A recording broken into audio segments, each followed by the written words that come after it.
L'hebdo politique. Bonsoir et bienvenue dans l'hebdo politique, votre rendez-vous politique du dimanche sur Radio Sensation, épisode 181. Ce soir, nous recevons Sophie Primas, sénatrice LR des Yvelines.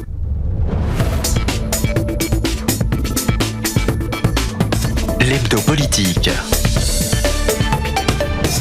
Sophie Primas, bonsoir. Bonsoir. Dans quelques jours, nous fêterons Noël en famille pour beaucoup d'entre nous. Les recommandations du gouvernement préconisent de n'être que 6 à table, de se tenir le plus possible à distance des personnes les plus fragiles. Sans indiscrétion sur votre Noël à vous, est-ce que vous allez respecter toutes ces consignes ? Est-ce que vous ne serez que 6 ? Est-ce que vous allez porter peut-être aussi le masque pendant les fêtes ? Alors, en toute vérité, on sera 7 adultes et on suivra peut-être la préconisation. J'avais dit qu'on suivrait la préconisation de mettre les grands-parents à la cuisine, sauf que les grands-parents, c'est moi maintenant, donc je ne suis pas sûre que je resterai dans la cuisine.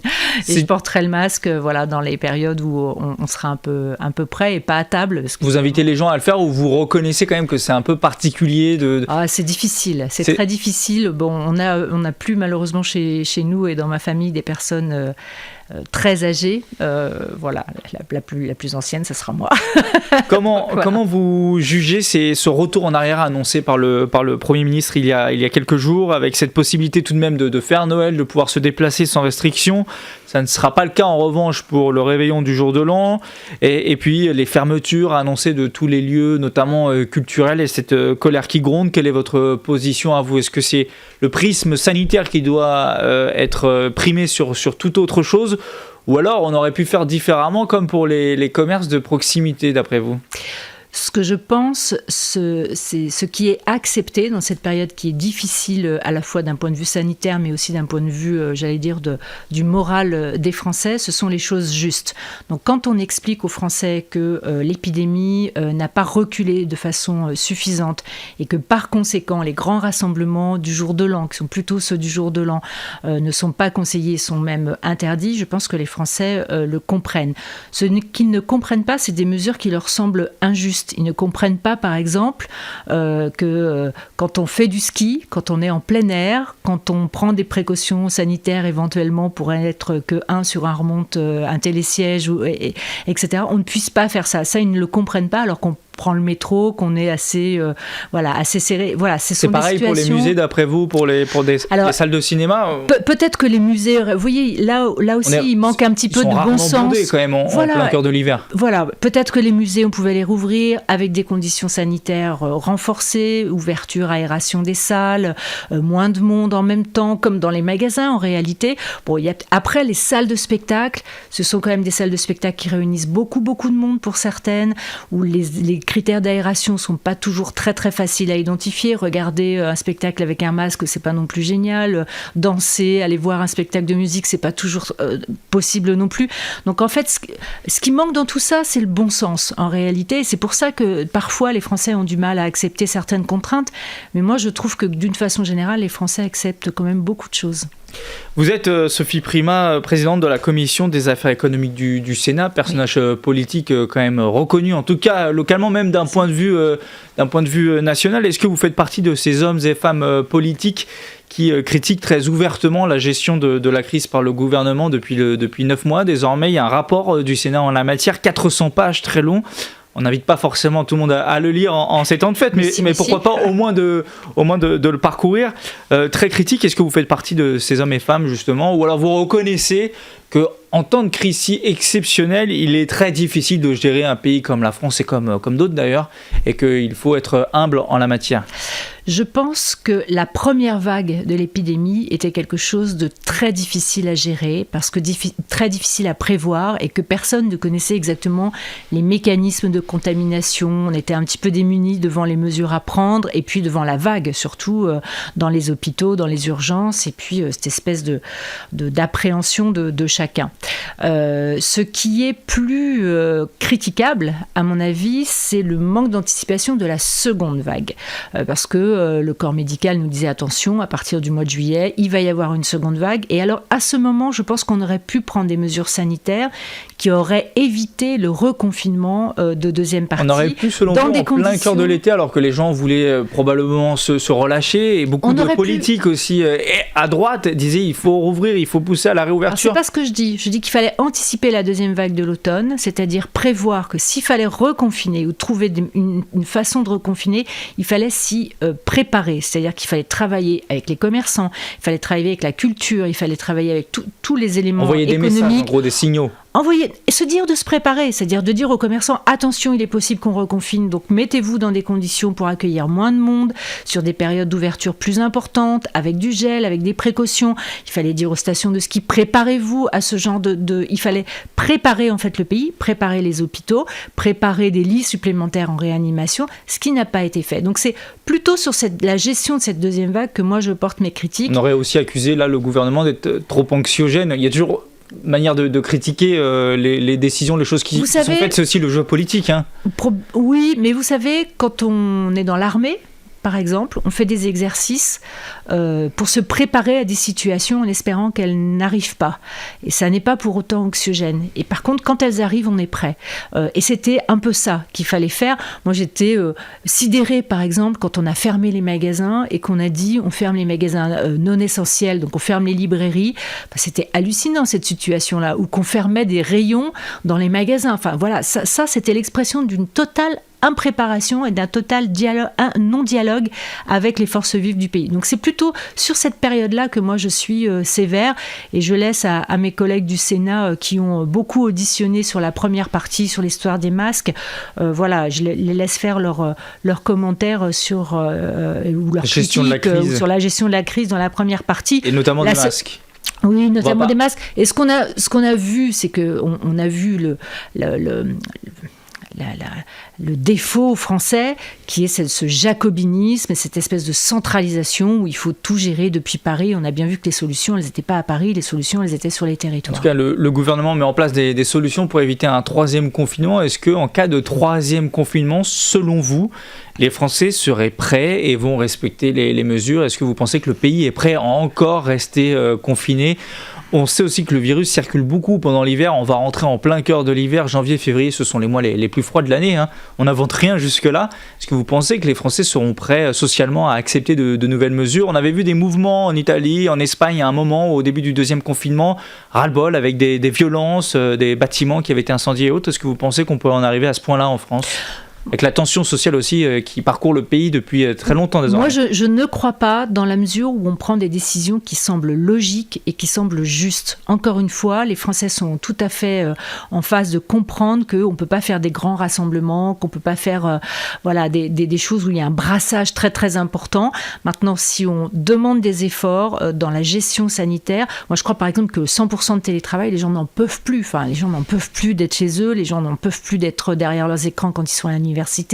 Ils n'en peuvent plus quand ils sont dans l'enseignement supérieur. Enfin, il faut arrêter ça. Il faut trouver des solutions pour être sur cette ligne de crête entre conditions sanitaires satisfaisantes et puis un peu libérer la vie sociale. On est obligé. Dans ces conditions-là, les Français, je pense, sont tout à fait raisonnables. Vous êtes inquiet de vous du moral des Français, des Yvelinois que vous connaissez à Aubergenville, puisque vous êtes l'ancienne maire d'Aubergenville, dans les Yvelines. Est-ce que vous avez des remontées sur le sujet, des gens qui n'en peuvent plus, notamment les plus âgés ou les plus jeunes? Oui, mais pas spécifiquement d'ailleurs à Aubergenville, mais dans tous ceux qui nous entourent. On voit bien que le moral est difficile. Et moi, ce qui me frappe plus, ce sont les jeunes. Moi, j'ai des enfants qui sont jeunes, qui commencent dans leur vie professionnelle, qui sont chez eux. Je vois leurs amis, je vois qui sont chez eux et qui vraiment commence à en avoir marre, parce que quand on est jeune, la vie sociale, la vie professionnelle, c'est aussi une vie de relations humaines, et d'être tous les jours devant un écran et de travailler, mais du matin au soir devant un écran, ça devient très très compliqué. Donc oui, je suis un petit peu inquiète pour le moral des Français d'une façon générale, des plus jeunes, de tout le monde en réalité. On a eu une audition par exemple d'une grande instance d'État il n'y a pas très très longtemps au Sénat, la directrice de cette grande instance était toute contente de venir au Sénat pour une audition, parce qu'elle me dit, ça fait 3 semaines que je ne suis pas sortie de chez moi, je n'en peux plus. Ouais. Et voilà, donc on voit bien que cette partie-là est très inquiétante. Ouais. D'ailleurs, nous aussi à Radio Sensation, on essaye de recevoir les gens dans les locaux et pas en vision. Merci. C'est mieux aussi pour les échanges d'idées et les débats politiques. Vous êtes, je le disais, présidente de la Commission des affaires économiques au Sénat, Sophie Primas. Vous avez publié récemment un communiqué de presse intitulé « Soutien aux cafés, hôtels, restaurants, le compte n'y est pas ». Est-ce qu'il faut comprendre par là que l'État n'en fait pas assez financièrement pour soutenir ces commerces encore fermés, au moins pour certains jusqu'au 20 janvier, malgré toutes les mesures annoncées et les milliards déversés? Oui, alors on est là sur un des secteurs les plus touchés de notre pays, et j'allais dire de façon emblématique, parce que la restauration, c'est le lien social dont on parlait, mais c'est aussi l'image, j'allais dire, de la gastronomie, de l'art français. Donc on est là dans des situations qui sont désespérées. Moi, je suis très frappée de voir, y compris des grands chefs, des chefs étoilés, venir presque en situation de détresse, parler sur les plateaux de télévision.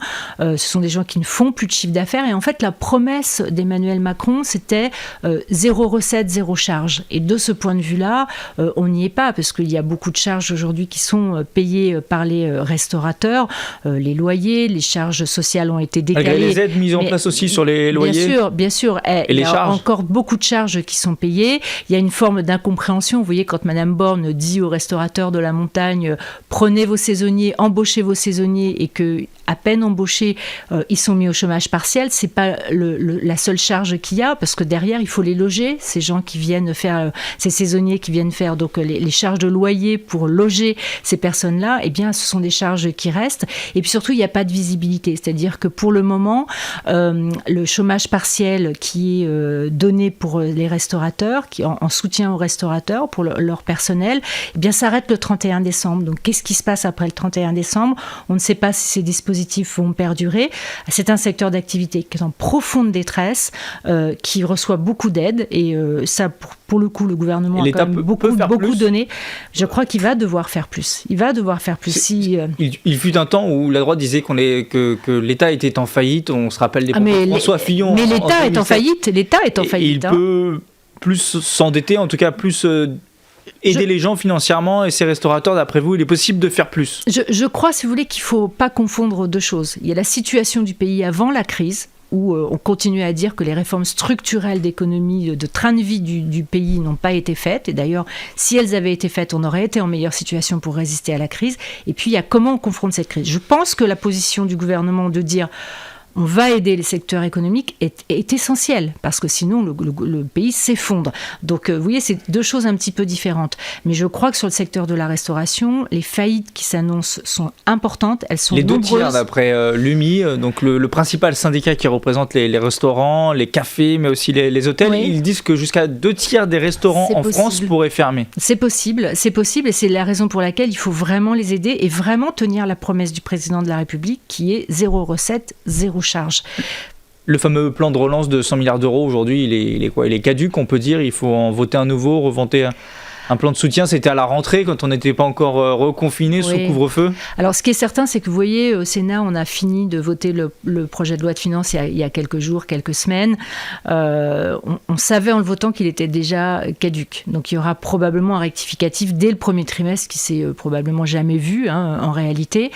Et il va falloir effectivement remettre de l'argent. Mais là aussi, il y a le plan de relance pour soutenir l'existant. Une partie de ce plan de relance, c'est soutenir l'existant. Une partie du plan de relance, c'est soutenir la demande, parce qu'aujourd'hui, on a un problème aussi de demande. La première vague de confinement, c'était un problème d'offre, c'est-à-dire que les magasins étaient fermés, donc il n'y avait plus d'offres. Aujourd'hui, c'est un problème de demande, parce que comme les Français ont un peu peur, ils épargnent, en fait. Et aujourd'hui, qu'on commence à consommer moins en se disant on ne sait pas ce que sera demain.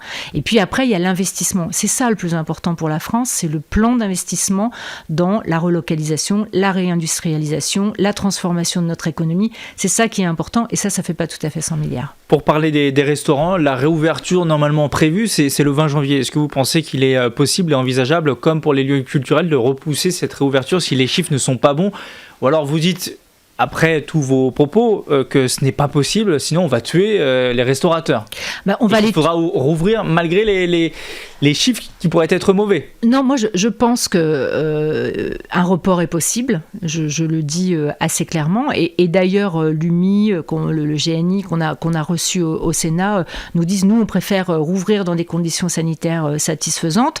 Il faut trouver, j'allais dire, l'entre-deux, les dispositifs qui leur permettent de tenir jusqu'à l'ouverture. Mais si le gouvernement pense mi-janvier que les conditions ne sont pas remplies, il ne faut pas prendre ce risque-là. Donc il faut préparer, ce que vous disiez tout à l'heure, il faut préparer déjà les esprits éventuellement à un report, même si on n'a pas encore de... Oui, puis il faut peut-être y aller sur le sujet. On sait que les choses évoluent très vite. Oui, puis il faut peut-être préparer, là aussi, anticiper des ouvertures qui soient un petit peu différenciées. C'est-à-dire que ouvrir les bars, les discothèques, où il y a évidemment un brassage de gens très important, ça, il faut peut-être attendre un peu. Oui, il n'y a toujours pas de date d'ailleurs. Voilà, ouvrir des restaurants où on est une table sur deux, où il y a 1 mètre entre les gens, etc., avec des conditions sanitaires, pourquoi pas ? Aujourd'hui, il faut essayer d'ouvrir peut-être progressivement là où c'est possible. Et en espérant que les Français réinvestissent l'argent qu'ils ont épargné, dont vous parliez il y a quelques instants. Oui, parce que vous savez, après la première vague, pardon, je vous coupe, mais après la première vague, quand les restaurants ont ouvert, tout le monde est allé au restaurant. Les restaurants étaient blindés. Il y a eu presque un inattendu. Rebond et génial. Je suis pas sûre qu'un rebond en plein hiver sur les restaurations est aussi évident que ça. Voilà. Et donc les conditions de ce deuxième rebond sont peut-être pas tout à fait les mêmes. Je souhaite pas, mais peut-être que c'est possible. Sophie Primas, le Sénat sera bientôt sous le feu des projecteurs médiatiques puisque vous étudierez en janvier la proposition de loi nommée sécurité globale. Loi qui fait, on le sait, beaucoup parler d'elle depuis plusieurs semaines désormais, avec des manifestations un peu partout en France, très violentes souvent, en tout cas en fin de cortège, et quelques personnes seulement. Il ne s'agit pas d'ici de faire de globalisation. Et notamment sur ce fameux article 24 que le gouvernement s'est engagé à réécrire quand il reviendra à l'Assemblée. Donc vous savez déjà que vous allez travailler sur un article qui sera... totalement refondu. Qu'est-ce que vous pensez d'abord de la méthode, de ces annonces avant que le Sénat se saisisse du sujet ? Et puis sur le fond, est-ce que vous estimez que cette proposition de loi est utile pour renforcer la sécurité des Français, qui est quand même son objectif, et puis celle des forces de l'ordre avec cet article 24 ? Alors, il y a beaucoup de questions dans votre question. La première, la forme et le fond. Oui. Alors la première, je veux juste dire un mot sur les manifestations, parce que dans ce pays, on a un droit constitutionnel fondamental qui est celui de manifester quand on n'est pas content, et donc il faut... On est connus les Français pour ça, il faut garder il faut le préserver, on est le petit village gaulois, on a le droit de dire quand on n'est pas content, on a le droit, simplement depuis maintenant 2-3 ans, on a des phénomènes de Black Blocs qui viennent complètement pourrir ces manifestations, et ces manifestations de mauvaise humeur des Français, d'expression des Français. Je crois que ça, c'est un sujet à part de la manifestation, et qu'il va falloir quand même bien finir par le traiter, d'une façon ou d'une autre. Donc ça, c'est la première chose. La deuxième chose, cette loi, on parle beaucoup de son article 24, on oublie tout le reste. Il y a dans cette loi des éléments importants sur le renforcement, par exemple, des pouvoirs de police municipale qui sont intéressants, sur l'encadrement de l'utilisation des drones qui sont intéressants. Je ne dis pas que le dispositif tel qu'il a été voté par l'Assemblée nationale est absolument parfait, il est perfectible. Mais ça va dans le bon sens. Mais ça va dans le bon sens, qu'il semble d'une meilleure fluidité de la sécurité entre les différents échelons et avec les nouveaux outils tels qu'on les a. L'article 24 est un problème parce qu'il touche aux libertés d'expression, liberté de filmer, liberté de propager. C'est un problème extrêmement important. Il faut faire très attention à la liberté de la presse. C'est pas à vous que je vais dire ça. À la liberté d'une façon générale. Qui est mentionné désormais dans l'article. On va retravailler. Après, sur la méthode utilisée par le gouvernement sur l'article 24 en particulier, c'est juste n'importe quoi. C'est juste piétiner les institutions françaises et amener de la confusion dans l'esprit des Français. La loi, c'est quoi ? Comment est-ce qu'on fait la loi ? Un projet de loi, il est proposé par le gouvernement après son passage au Conseil des ministres, où le ministre en charge le présente. Il est adopté par le Conseil des ministres, ensuite il part dans les assemblées. Il est lu à l'Assemblée nationale, modifié par l'Assemblée, bonifié par l'Assemblée nationale, et une fois que l'Assemblée nationale a terminé son travail, il est envoyé au Sénat. Autour du Sénat, ouais. Voilà. Et la fameuse navette. La fameuse navette. Et entre les deux, le gouvernement, ça ne lui appartient plus. le texte ne lui appartient plus. Il est au peuple et aux représentants du peuple étaient les collectivités territoriales. Le but était peut-être aussi de calmer les tensions qui faisaient jour de plus en plus. Ça peut se comprendre sous certains aspects. Mais ça peut se comprendre de dire, ok, on veut bien modifier, etc. Mais de mettre en place des commissions qui vont travailler sur la réécriture, ça s'appelle le Sénat, ça s'appelle la navette, ça s'appelle le rôle du Parlement, qui est encore une fois l'expression de la démocratie réelle. Et donc, je trouve que apporter de la confusion dans cette période où les gens comprennent plus, il y a une sorte de révolte contre nos institutions, etc. Je pense que c'est un très très mauvais signe et c'est une très mauvaise méthode et c'est une très mauvaise manière vis-à-vis du Parlement. Est-ce que vous reconnaissez quand même la qualité du gouvernement de renforcer le rôle du Sénat, puisque on dit aujourd'hui que c'est vous la principale opposition au gouvernement, le Sénat est à droite, souvent critiqué, on s'interroge sur son rôle, les Français le connaissent très peu malheureusement, au moins avec le gouvernement et la présidence d'Emmanuel Macron, votre rôle est renforcé. Alors, je n'utiliserai pas le mot d'opposition, parce que l'opposition, de contrôle au moins, dans l'esprit des gens, c'est une espèce d'opposition manichéenne, c'est bien, c'est mal, et puis on est d'un côté ou de l'autre, etc.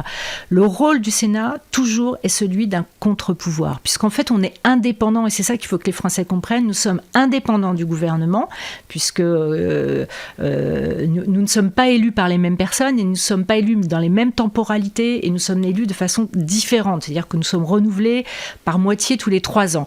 Donc nous sommes totalement, on ne peut pas nous dissoudre, et donc nous sommes totalement indépendants du gouvernement, quel qu'il soit. Et le rôle du Sénat, c'est toujours d'exercer un espèce d'aiguillon, de contre-pouvoir, pour dire au gouvernement, là ça va pas, voilà les libertés individuelles, voilà comment on réécrit mieux la loi, voilà comment on protège, voilà comment constitutionnellement on se rapproche d'une bonne loi, en tout cas, voilà. Politiquement, vous êtes, la majorité est à droite, est-ce que vous allez durcir ce texte sécurité globale ou pas du tout au mois de janvier? Vous devez déjà en discuter avec n'est pas le terme. Vos collègues. N'est pas le terme. Ce qu'on va faire, c'est probablement le soutenir dans les dispositions dont je parlais tout à l'heure, le réécrire pour qu'il colle mieux à la réalité de notre Constitution et de l'âme française, qui est celle de la liberté individuelle dans un cadre d'intérêt général. Il nous reste quelques minutes, un autre sujet et un projet de loi, cette fois-ci différent de la proposition de loi, le projet de loi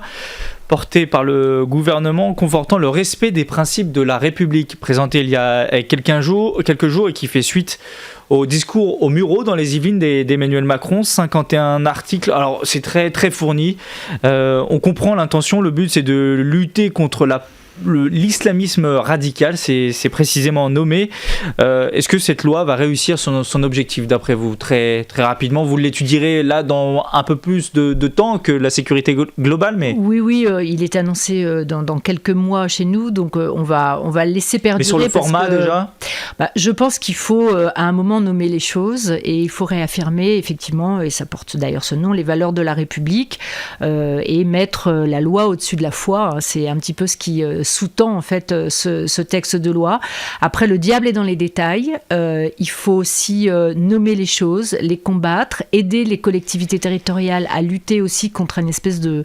Est-ce qu'on lutte contre une idéologie avec des mesures de loi concrètement? Est-ce que c'est pas une bataille justement sur le très long terme idéologique plutôt que des mesures comme ça, très précises, où on a du mal à voir les effets, on a du mal à se dire est-ce que ça va empêcher une jeune personne de faire un attentat dans 5 ou 10 ans, ce texte? Vous savez, le discours des Mureaux d'Emmanuel Macron, il était pétri de bonnes intentions. Le 2 octobre dernier. Voilà, il aurait été, je pense, bien inspiré de d'abord commencer par soutenir le plan Borloo tel que M. Borloo lui avait présenté il y a quelques mois. En 2018, je crois. Voilà, et qu'il a mis de façon assez peu élégante à la poubelle assez rapidement.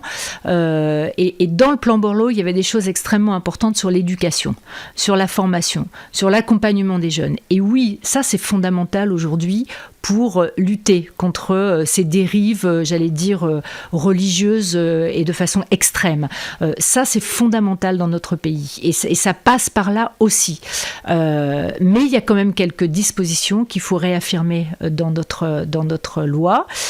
Au Sénat, nous avions fait une proposition de réforme constitutionnelle pour réaffirmer que la loi était plus forte que la foi. Ça n'a pas été retenu par le gouvernement. Et pourtant, quand vous inscrivez quelque chose dans la Constitution, c'est un signal que vous envoyez à la population extrêmement puissant, beaucoup plus puissant qu'on ne le pense. En tout cas, ce projet de loi ne mentionnera pas, enfin ne permettra pas de porter des ordonnances sur la modification de la loi SRU. C'est un sujet sur lequel vous vous opposiez récemment. Beaucoup. Finalement, ça n'a pas été retenu. On célèbre plutôt, ne faites pas, mais on célèbre les 20 ans de cette loi au mois de décembre.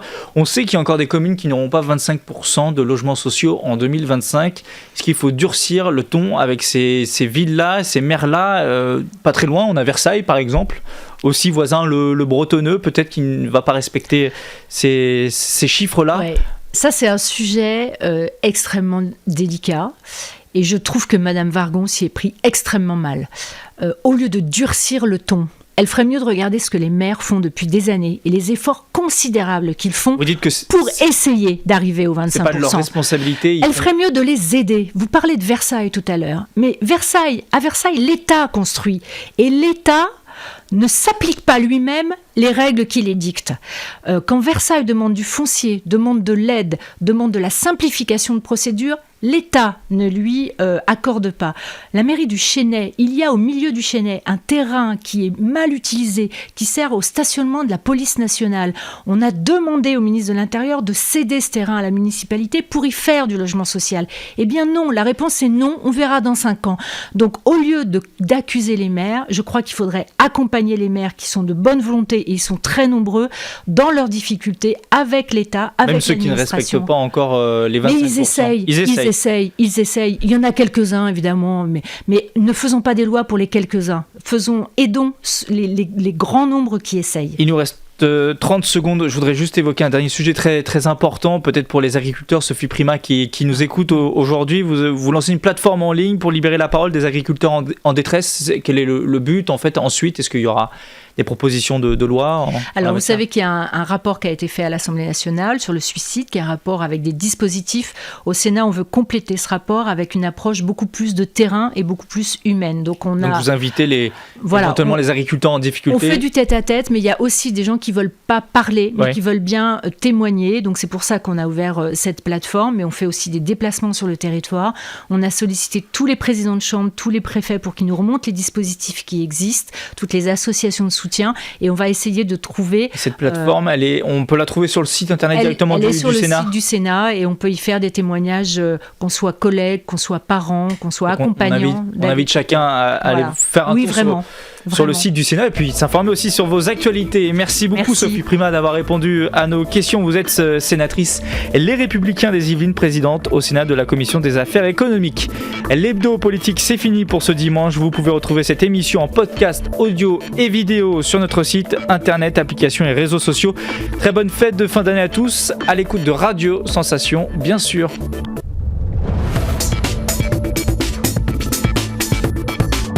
L'hebdo politique.